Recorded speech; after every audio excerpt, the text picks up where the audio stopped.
Ya estamos aquí de regreso este sábado 7 de noviembre en Enlace 50 y tal como les dije en el primer bloque del programa, vamos a hablar de un tema importantísimo que son las decisiones sobre el final de la vida. Y para esto contamos con la presencia de la experta y sabia Asunción Álvarez del Río, quien va a venir a decirnos pues esas decisiones cuáles son y cuál es el camino y por qué es tan importante, sobre todo por qué es tan importante hacernos cargo de eso. Bienvenida, Asunción, ¿cómo estás? Muy bien, muchas gracias, Concha, por estar aquí contigo y con tu auditorio. Gracias por estar otra vez en Enlace 50. Creo que ya es el tercer año consecutivo que por estas fechas, que Sí, justo acabamos de pasar el día 2 de noviembre, el Día de Muertos, donde estoy segura que muchísimas de las personas que nos escuchan aún tienen sus altares y, y los cempasúchil siguen vivos. Quisiera que empezáramos hablando un poco de la relación que tenemos con la muerte y de por qué es tan importante darle un sentido distinto. ¿Por qué nos equivocamos tanto al querer ocultarla, borrarla, negarla, escaparnos? sí. Es que mira, a pesar de que tenemos, bueno, pues esta festividad del Día de los Muertos que nos es tan cercana y que conocemos desde que somos chicos, ¿no? En realidad, no tenemos una buena relación con la muerte. La mayoría de los mexicanos no hablamos de ella, no pensamos de ella. Digamos que hay muchos Méxicos, ¿no? Y hay grupos, comunidades que sí siguen tradiciones de siglos y tienen estos rituales para cuando pierden a alguien y cuando alguien se va a morir y saben muy bien qué hacer.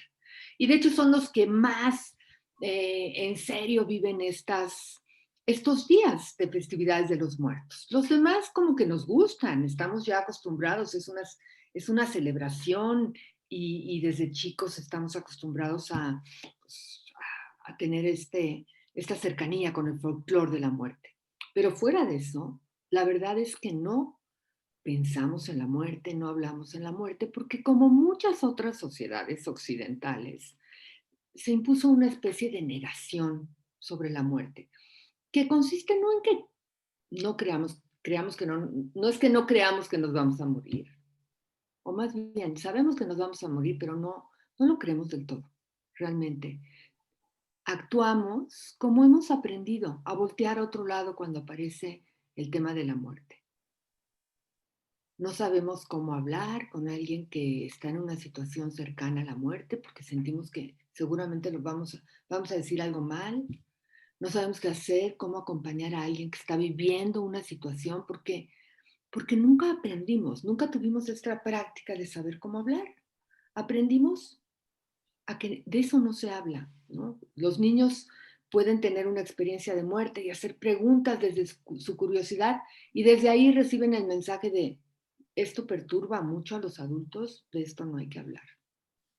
Entonces, como no hablamos y no pensamos, pues tenemos también la idea de que, ¿para qué pensar en algo que es feo, que no nos gusta, si no podemos hacer nada para cambiarlo? Nos vamos a morir y punto, ¿no? Y ahí es donde nos perdemos, porque si bien no podemos eh, evitar la muerte en un momento dado, hay mucho que podemos hacer para que nuestro final de vida, que de todas formas va a pasar, sea mucho mejor, o sea, podamos apropiarnos de ese final de la vida, asumir que estamos cerrando la obra que ha sido nuestra vida y tomar las riendas y decir, esto sí quiero, esto no quiero.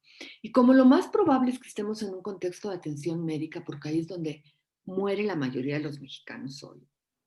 Entonces, si hemos pensado y si hemos hablado, podemos decir no a tratamientos que no sirven y que nada más nos van a mantener unidos, atados a una forma de estar quizá en el hospital y con efectos que van a hacer que nos sintamos peor, en lugar de poder decir, no, pues yo el tiempo que me queda dentro de las posibilidades que tengo por la enfermedad, quiero esto, ¿no? Entonces, en concreto tenemos que poder pensar en la muerte a lo largo de la vida, en que vamos a llegar al final, no sabemos cómo sea, a lo mejor es de repente y no hay nada que hacer y punto. Pero la mayoría de la gente realmente sí muere en un contexto de atención médica, en donde tendríamos que pensar todos, a mí, de qué forma, viviendo cómo, ya sería algo indigno para mí, algo que no querría, para evitar eso.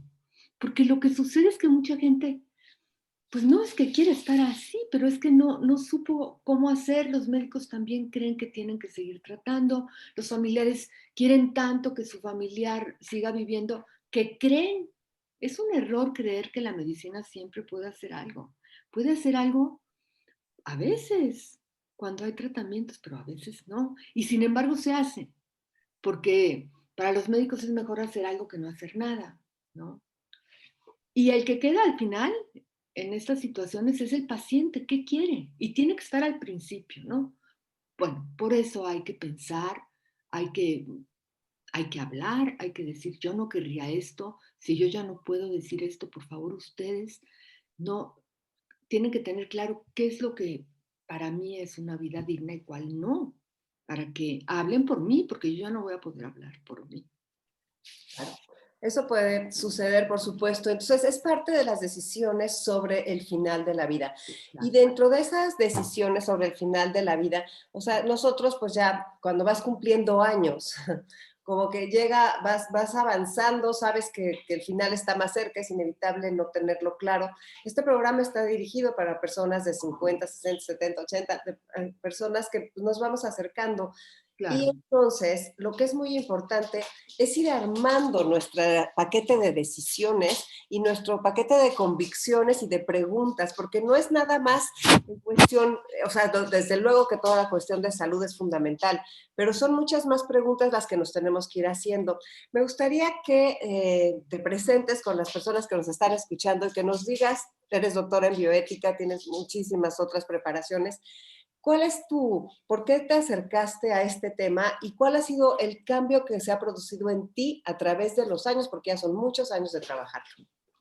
Pues mira, yo hace como unos 28 años Ujú. o 29 me di cuenta que el tema de la muerte realmente era un tema que me afectaba de una manera, no así muy estrendosa, ¿no? Así no es que se notara, pero en el fondo yo decía, ay, este tema como que no me deja vivir con paz, no me deja disfrutar la vida.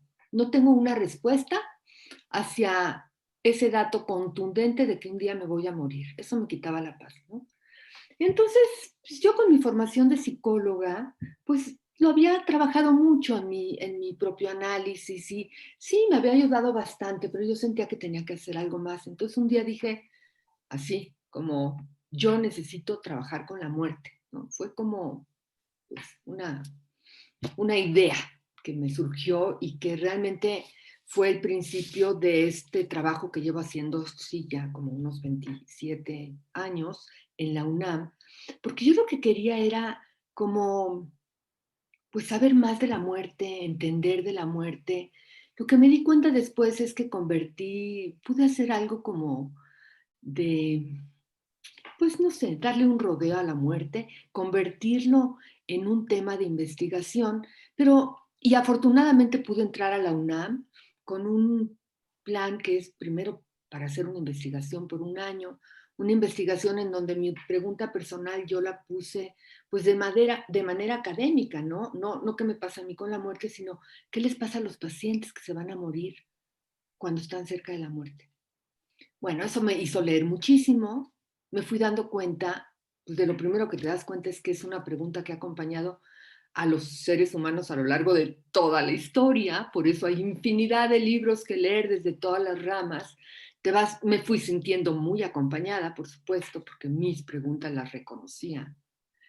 Y me fui dando cuenta también de que en la sociedad actual y en el contexto de la práctica médica, porque yo entré a la Facultad de Medicina para trabajar con pacientes en hospitales, para hacer mi investigación, me di cuenta que eso que a mí me preocupaba, le preocupaba a todo mundo, o más bien, todo mundo tenía algún problema con el tema de la muerte.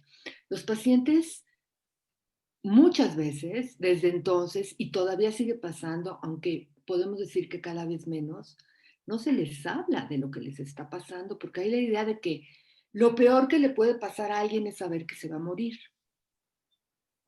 Lo cual es una confusión. Es cierto que alguien no quiere saber que se va a morir, no quiere que le esté pasando eso. Pero si le está pasando eso, posiblemente sí quiera saberlo para saber qué hace con eso, ¿no? Entonces, pues lo que yo me fui dando cuenta es que este tema, pues es un problema para mucha gente, incluido en México, ¿no? Que supuestamente, como tú decías, nos reímos de la muerte, pues nos reímos, pero no hablamos, no pensamos y nos da mucho miedo. Entonces, pues ese proyecto pues se fue extendiendo y mi permanencia en la UNAM se fue extendiendo también y afortunadamente me quedé y ya tengo ahí una plaza definitiva. Y mi trabajo ha sido desde entonces el tema de la muerte en la práctica médica, porque es muy importante lo que hagan los médicos cuando se dan cuenta que un paciente se va a morir para darle o quitarle las posibilidades de que sea el que tome decisiones sobre el final de su vida. Obviamente no tiene los conocimientos médicos para entender las decisiones médicas. El médico se las tiene que explicar para que él entienda las consecuencias de esos tratamientos de los que habla el médico.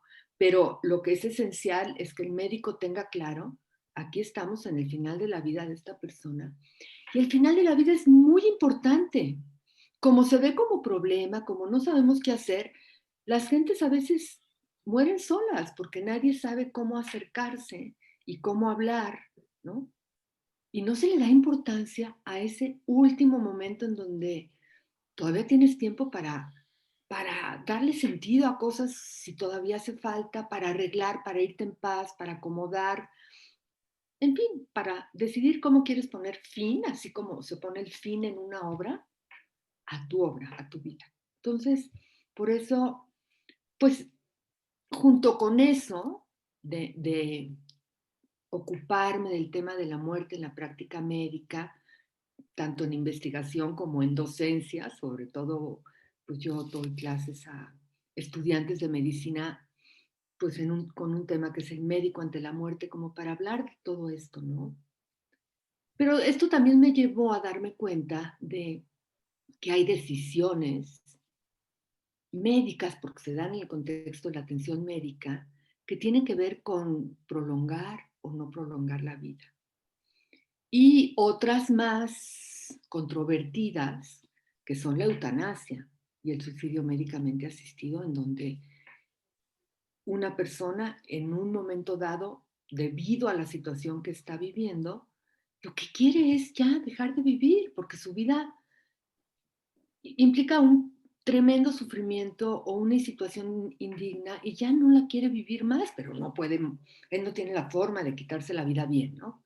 Estas son las más controvertidas y están prohibidas en México, pero hay otras muchas que es muy importante que pacientes, familiares y médicos conozcan bien, porque se trata sobre todo de decir, no quiero ese tratamiento que ya no me beneficia, y que ya solo supone prolongar una vida que realmente ya no quiero. A mí me hubiera gustado vivir en otras condiciones, pero eso ya la enfermedad me lo quitó. Yo ya no quiero vivir más así, no quiero ese tratamiento, ¿no? Sobre eso es sobre lo que es muy importante conocer. Son decisiones que se refieren a hacer esfuerzos por prolongar la vida o dejar de hacerlos. Dar o no dar tratamientos, prolongarlos o suspenderlos, ¿no? Y eso, en la mayoría de los países, se considera que son decisiones éticas y son legales. También en México, aunque hay que decir que nuestras leyes no tienen la claridad suficiente y desde luego los médicos no, muchos no tampoco tienen esta claridad.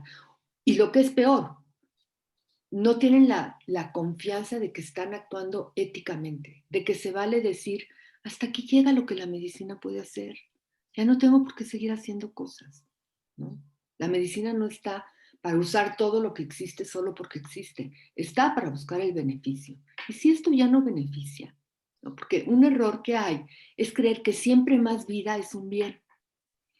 Y no es cierto, a veces más vida es un daño. Y lo que es un beneficio es que que la vida acabe. Eso tenemos que entenderlo en este chip de en cambiar ese chip en esta sociedad negadora, ¿no? Más vida a veces es sufrimiento y sufrimiento, ¿no? Entonces, la pregunta en cada caso es, ¿aquí qué hay que hacer? Si está el paciente para decirlo es lo mejor, ¿no?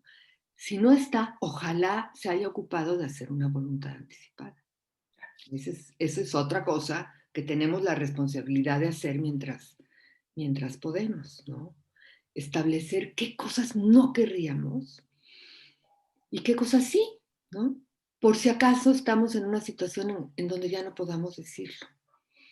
Si lo escribimos estando muy sanos o creyendo que lo estamos, pues es bastante general lo que podemos decir, ¿no? Yo en mi voluntad anticipada puedo dejar bien claro, yo en un estado de inconsciencia irreversible no haga nada para prolongar mi vida.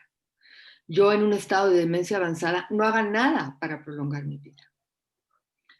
Pero se refiere eso que puedo decir a decisiones médicas que se toman sobre el final de la vida, en donde estará el médico con los que estén representándome o mis familiares teniendo que tomar decisiones. Es un gran apoyo que se puedan basar en lo que dijo el paciente. Y para el paciente, aunque ya no se dé cuenta, cuando era competente, sí tenía mucho sentido tener la confianza de que no va a acabar viviendo en una situación en donde no querría, ¿no? Si yo estoy inconsciente, ya ni cuenta me voy a dar. Pero ahora pensar en que puedo estar en esa situación es algo que me afecta, que quiero evitar. Por eso me ocupo de hacer una voluntad anticipada. Entonces, más o menos ese sería un panorama. Ok, ese es el panorama. Entonces, a mí me gustaría, vamos a tener que hacer un corte y me gustaría regresar con el tema de qué es una voluntad anticipada. Entonces, quédese aquí con nosotros. Soy Concha León Portilla, volvemos en un momento. No se vayan. Estamos aquí de regreso este sábado 7 de noviembre en Enlace 50 y hablábamos de las decisiones sobre el final de la vida que son tan importantes y de las que tenemos que hacernos cargo, o cuando menos estar informados a tiempo, y el a tiempo es muy subjetivo. Entonces, ¿cuándo sabemos que es a tiempo? Pero vamos a continuar nuestra práctica con la doctora Asunción Álvarez del Río y vamos a hablar de la voluntad anticipada y de esas pláticas, de esa manera de acercarnos, cómo acercarnos a los nuestros para poder expresar lo que queremos y cómo ponerle al pan pan y al vino vino, o sea, cómo podemos formarnos en eso y más con el paso de los años. Claro. Mira, bueno, quiero decir, si algo nos ha demostrado esta pandemia, es que nosotros que queremos pensar que no nos vamos a morir en mucho tiempo, pues es falso. O sea, pero eso ya era antes. Nos podemos morir en cualquier momento. Las condiciones pueden cambiar de un momento a otro. Y también podemos perder la capacidad de un momento a otro. Y también nos hemos dado cuenta que la medicina pues no puede resolver todo. Ha aumentado muchísimo y lo seguirá haciendo. Entonces, pues a lo mejor esta es una ocasión para decir, bueno, yo he pensado mucho, ¿no? En que pues a mí me puede pasar algo y a mí me importa mucho que ustedes sepan qué quiero y qué no quiero. Ay, no hable, o sea, lo que se suele decir es, no hables de eso. O algo todavía mejor, no, a ti no te va a pasar, ¿no? O sea, tú no te vas a morir porque yo no quiero. Siempre te dicen, no, hombre, pero a ti te falta muchísimo. Ay, ¿cómo sabes? Claro que no. Entonces lo que hay que decir es, bueno, pues ojalá que no se necesiten mucho tiempo, ojalá que sea como tú dices, pero como ahorita puedo decirlo y después no sé si pueda, necesito que me escuchen. Entonces, se trata de hacer espacio. Sí implica un poco pensar esa resistencia que hay, porque ¿qué pasa? O sea, como no sabemos qué hacer con la muerte, o sea, realmente todo el tiempo estamos haciendo cierto esfuerzo para que ese tema que tenemos ahí guardado en el cajón hasta abajo, porque no sabemos qué hacer con él, no aparezca. Cualquiera que nos lo recuerda, molesta. Uno que hace el esfuerzo en no pensar en eso y tú me lo traes. Bueno, pues sorry, pero sí lo traigo porque yo necesito contar con ustedes. Son los que van a estar ahí cuando, en caso de que yo ya no pueda estar para expresar lo que quiero. Entonces, Y además, como aprender a que una vez que hablemos de esto, ya podemos pasar a otro tema, si tampoco se trata de estar hablando de esto todo el tiempo. Entonces, decir, miren, bueno, como lo que yo te decía, yo ahorita tengo claro que en qué situaciones no querría. ¿Qué Claro. quiere decir esto? Yo ya dejo de comer, ¿no? Estoy en un estado en donde ya, pues ya no me doy cuenta quién soy, ¿no? Ya no reconozco a mis personas queridas. Se están preguntando si me van a dar alimentación artificial. Por favor, descártenlo. No, no me hacen ningún favor, ¿no? Pero como tenemos tan metido que, ¿cómo se va a dejar de dar de comer a alguien? Es una decisión que aunque uno tiene claro que la querría para uno mismo, es muy difícil hacerla por otro. Claro. Eso es muy importante que haya esa conversación previa, por lo menos. Pero mejor si aparte está por escrito. Eso es lo que es un documento de voluntad anticipada. Y hay ¿Sí? varias formas de tenerlo, porque una es con el notario, pero también se puede tener sin notario. ¿Es igual de válido? Mira, lo que pasa es que tenemos una ley que la verdad tiene algunos problemas. Uno de los problemas que tiene es que estableció que tenía que ser por notario, ¿no? Pero al mismo tiempo tenemos, eso es en la ley de voluntad anticipada del Distrito Federal, pero al mismo tiempo tenemos en la Ley General de Salud, que aplica a todo el país, en donde no se habla de voluntades anticipadas, sino de directrices anticipadas, que es un sinónimo de lo mismo, que puede ser firmada con testigos. Entonces, aquí las opiniones varían, o sea, uno a veces dice es que en México para que respeten mi voluntad, más vale que sea ante notario. En realidad lo más importante es que los cercanos lo sepan, lo conozcan todos, que no haya, por ejemplo, en una familia en donde hay diferentes personas que podrían opinar, no sé, un padre con 5 hijos, que haya unos que digan una cosa y otros que digan otra, o que uno diga, a mí me dijo, pero solo a uno, ¿no? Entonces, lo que es muy importante es que eso se conozca, porque si todos están de acuerdo que están honrando la voluntad de su padre, pues no va a haber problema y para el médico no va a haber problema. El médico tiene problemas cuando ve dudas y tiene miedo a que lo demande, ¿no? Claro, y cuando van los hijos pelear, o sea, a lo Claro, mejor. claro. Y entonces hay que pensar que en realidad lo que se pide a través de una voluntad anticipada es legal, o sea, no se está pidiendo algo que es un delito, se está pidiendo algo que es legal, entonces no tiene por qué haber problema. Lo que no se puede pedir, por ejemplo, es que me apliquen la eutanasia, porque eso es un delito, eso no me lo pueden garantizar, por supuesto, Claro. ¿no? Pero si yo, en realidad lo que se pide en una voluntad anticipada son decisiones que se reconocen como legales en México. Nada más que son muy difíciles porque tienen que ver con hacer cosas para prolongar la vida o para dejar de De prolongar la prolongar. vida. Sí, entonces por eso es tan importante tomar esas decisiones sobre el final de la vida.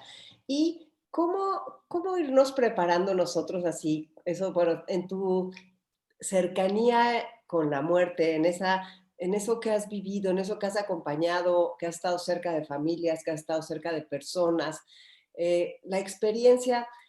¿Cómo formarnos, cómo construir dentro de nosotros esa fortaleza o ese deseo de aprender o esa Sí. integridad, o no sé, como para hacernos cargo? Yo creo que hay que hacer hay que tener un diálogo con nosotros. O sea, yo te conté cómo fue el mío, ¿no? Qué miedo con la muerte. Ver cómo está nuestra relación con la muerte, ¿no? ¿Qué tanto podemos vivir sabiendo que nos vamos a morir? Es un proceso y es algo que, pues personalmente, cada quien tiene que encontrar la forma. Para algunos les pueden servir sus creencias religiosas. Si no es por ahí, pues tiene que haber otra forma, ¿no? Y comprometerse con eso. Creo que pasa, yo lo que sí he visto y lo he experimentado, es que en la medida en que uno puede creer en la muerte, ¿no? Porque queremos no creer en nuestra muerte, cuando ya te la crees, entonces te das cuenta que, bueno, pues eso así es, eso va a llegar, eso no lo puedes cambiar. Entonces eso te trae a la vida, a decir, ¿y en la vida qué puedo hacer? y entonces hacerte cargo de tu vida, incluyendo el final. Le da mucho valor a la vida creerte la muerte, porque es hoy, hoy, y una vida que te guste, a pesar de todas las cosas que no elegimos y que no nos gustan, pero una vida que quizá gustar no es la palabra exacta, pero sí, sí es gustar, una vida de la que estás satisfecha, ¿no? Y esto es otra manera de prepararse para la muerte. Nuevamente, a lo mejor nos morimos inconscientemente, sin darnos cuenta, dormidos, no sabemos cómo. Pero si somos de los que sí nos damos cuenta que nos acercamos, yo creo que hace una enorme diferencia como preparación llegar y decir, bueno, pues estuvo bien, así, tal cual. Y esto es algo que todos los días se puede convertir en, está bien, incluso habiendo estado mal hasta ayer, decir, bueno, pero ahí va, ¿no? Y es lo mismo con las personas que forman parte de nuestra vida, ¿no? Porque tampoco sabemos cuánto tiempo estén. Entonces, hay que, hay que valorarlas. Y no es que estemos todo el tiempo preparándonos, pero uno tiene bien esas relaciones como para que si pasa algo triste, como que dejen de estar, estuvo bien también, ¿no? Claro, también hay situaciones que todavía pueden preparar mejor para tener esos mejores finales y despedidas y son tristes, pero son muy buenas. También son muy consoladoras y hay que aprovecharlas, ¿no? Entonces, prepararse para la muerte es vivir la vida a lo mejor y lo que da la vida y sin olvidar que sí nos vamos a morir, no estando pensando todo el tiempo en eso, pero eso es lo que nos regresa a la vida, saber que se va a acabar, nos regresa a darle más importancia a lo que está, lo que sí depende de nosotros. Lo que sí depende de nosotros. Y lo que sí depende de nosotros es prepararnos. En tu libro, Un adiós en armonía, todavía sigue, lo pueden conseguir las personas. ¿Puedes hablarnos un poquito de ese libro que hiciste con Elvira Cerón? Sí, ese es un libro que decidimos hacer Elvira, que es tanatóloga, y yo cuando nos conocimos y fuimos la primera vez que platicamos, porque sabíamos la una de la otra. Y entonces, bueno, pues estábamos encantadas hablando dos personas muy interesadas en el tema de la muerte y lo que dijimos es, vamos a escribir un libro en donde podamos transmitir a la gente que hablar de la muerte no es tan difícil como creemos, ¿no? Una vez que superas esa primera resistencia, no es tan difícil. Y además es muy importante y sirve mucho. Te cambia, bueno, puede ser una manera de ir encontrando una respuesta a vivir con el hecho de que nos vamos a morir. Y entonces lo hicimos y además decidimos hacerlo de manera que fuera, que realmente facilitara. Y entonces es una conversación. Y nosotras literalmente nos dijimos, ¿de qué temas hay que hablar? Escogimos los temas y organizamos una serie de entrevistas en donde en cada entrevista o yo la entrevistaba o ella a mí y luego nos poníamos a conversar sobre cada uno de esos temas. Entonces es un diálogo, es una plática que después fue transcrita y editada. Y entonces la experiencia de la gente que lo ha leído realmente es, ay, me sentía platicando con ustedes. O sea, me sentía que estaba ahí, porque además pensaba en las respuestas y yo tenía una pregunta y luego la hacía una de ustedes.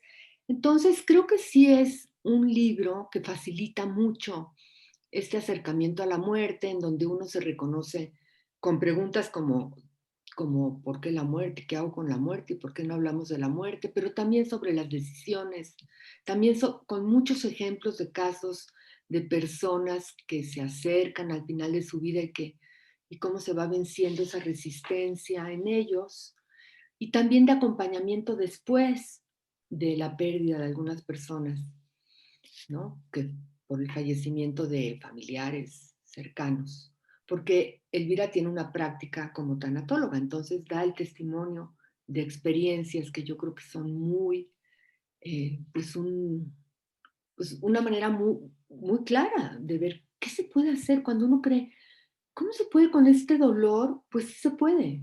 Y ahí está el caso que platica Elvira, ¿no?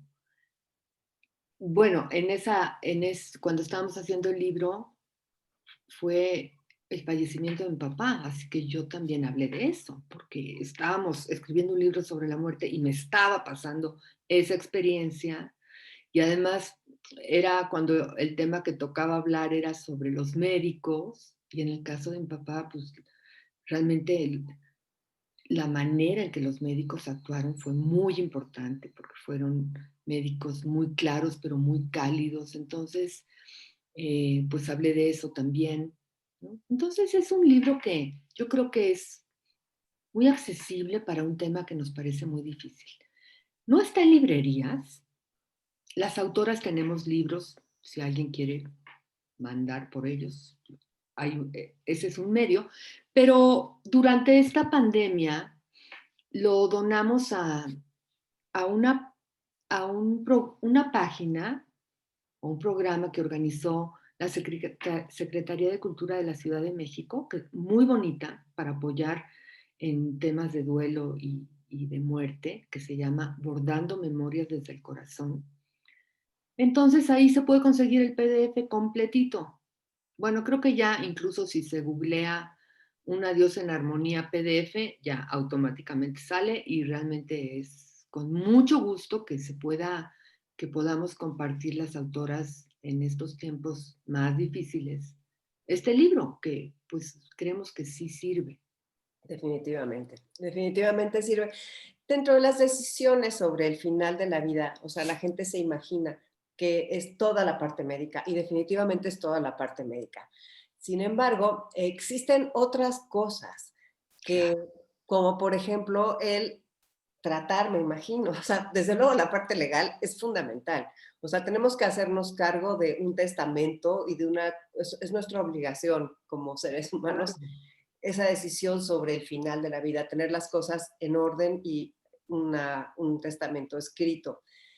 Y ese testamento también yo creo que va más allá, sino esas decisiones sobre el final de la vida, el irnos cuestionando cómo vamos a querer ir cerrando y qué cosas queremos como limpiar de alguna forma, qué cosas pues nos siguen lastimando, o sea, tal vez eso que dicen de que hay personas que están a una palabra de distancia y la palabra es perdón, este, no sé, ¿eso se toca de alguna forma o estás más bien en la parte No, de... eso es muy importante. Yo insisto en decir, la muerte, desde luego, esta muerte que se da en un contexto de atención médica porque hay un paciente atendido por médicos, desde luego que lo médico importa, ¿no?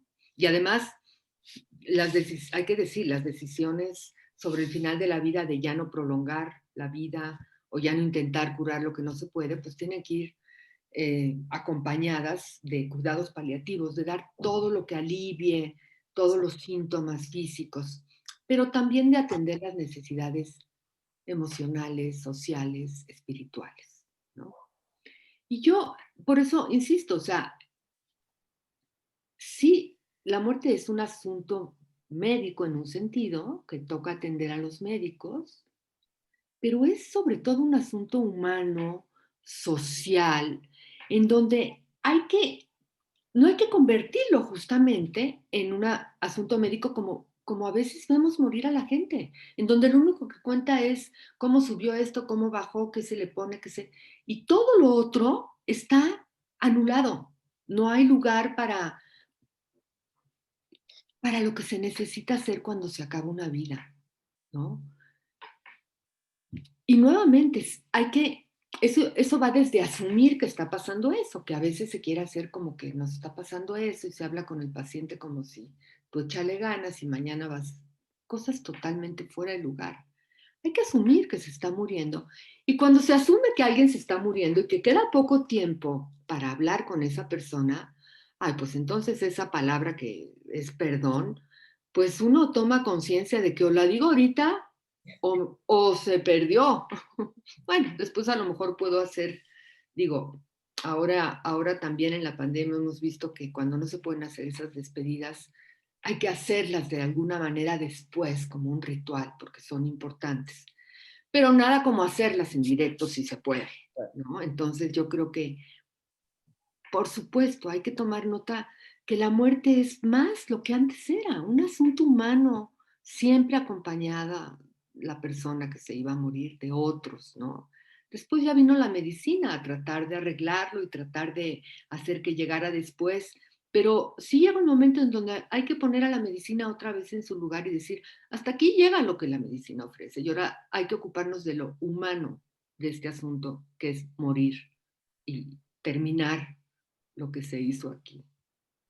Y dentro de eso, por ejemplo, da para un tema completo y hay especialistas en cuidados paliativos, pero sí me parece importante que lo hayas marcado porque creo que tal vez alguien se podría confundir con lo que habíamos dicho de no, ya no hagas nada, ¿no? Claro, O ya no sea, hagas nada es por prolongar. Claro, qué bueno, sí, sería durísimo así nada más porque entonces ¿cómo te vas? Y el cómo te vas con los cuidados paliativos creo que ha cambiado y esto para las decisiones sobre el final de la vida tenemos que estar informados de estos cuidados paliativos que vienen como en paquete, no es nada más darte algo para que no te duela, sino es un acompañamiento tanatológico, tal vez una cuidadora, alguien especialista en que no vayas a pasar una muerte asfixiada, o sea, hay muchas por cosas. ¿Nos puedes supuesto. hablar un poco de eso? Sí, es asumir una vez que se reconoce que la medicina, los tratamientos que está dando no representan un beneficio, hay que cambiar el objetivo de la atención. Ya no vamos a buscar curar, ya no vamos a buscar prolongar, vamos a buscar aliviar, que se usa mucho el término, que la calidad de vida de esa persona y de la familia sea lo mejor posible. Desde luego atendiendo lo físico, los síntomas pueden ser tremendos y no solo el dolor, puede haber muchos síntomas muy, muy angustiantes, ¿no? La sensación de asfixia o, bueno, otros molestos, el simple estreñimiento, la fatiga total, o sea, hay muchos síntomas físicos que hay que atender, pero también hay que ver las necesidades emocionales. ¿Cómo está esa persona en lo que está viviendo? ¿No? Para ver si necesita un apoyo psicológico, tanatológico. Facilitar las relaciones, por supuesto. En los cuidados paliativos se considera que el paciente es tanto el enfermo como la familia, ¿no? Que está viviendo y también tiene necesidades y también hay que reconocerlos.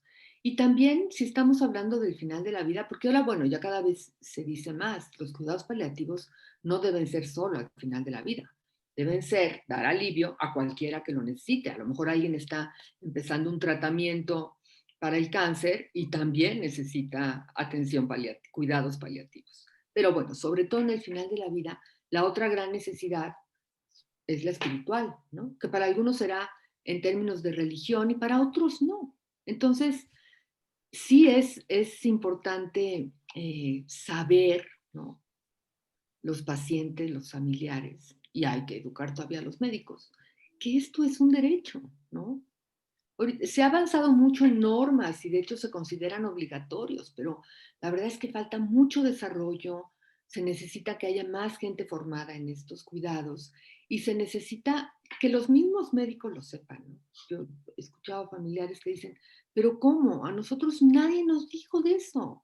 Y además lo dicen como diciendo, hubiera sido todo tan diferente si hubiera habido cuidados paliativos para mi familiar, ¿no?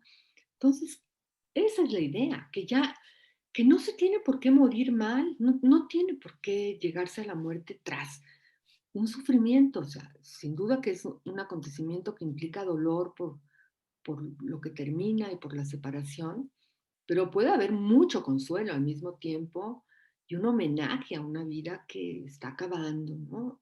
Y esto es lo que aportan también los cuidados paliativos.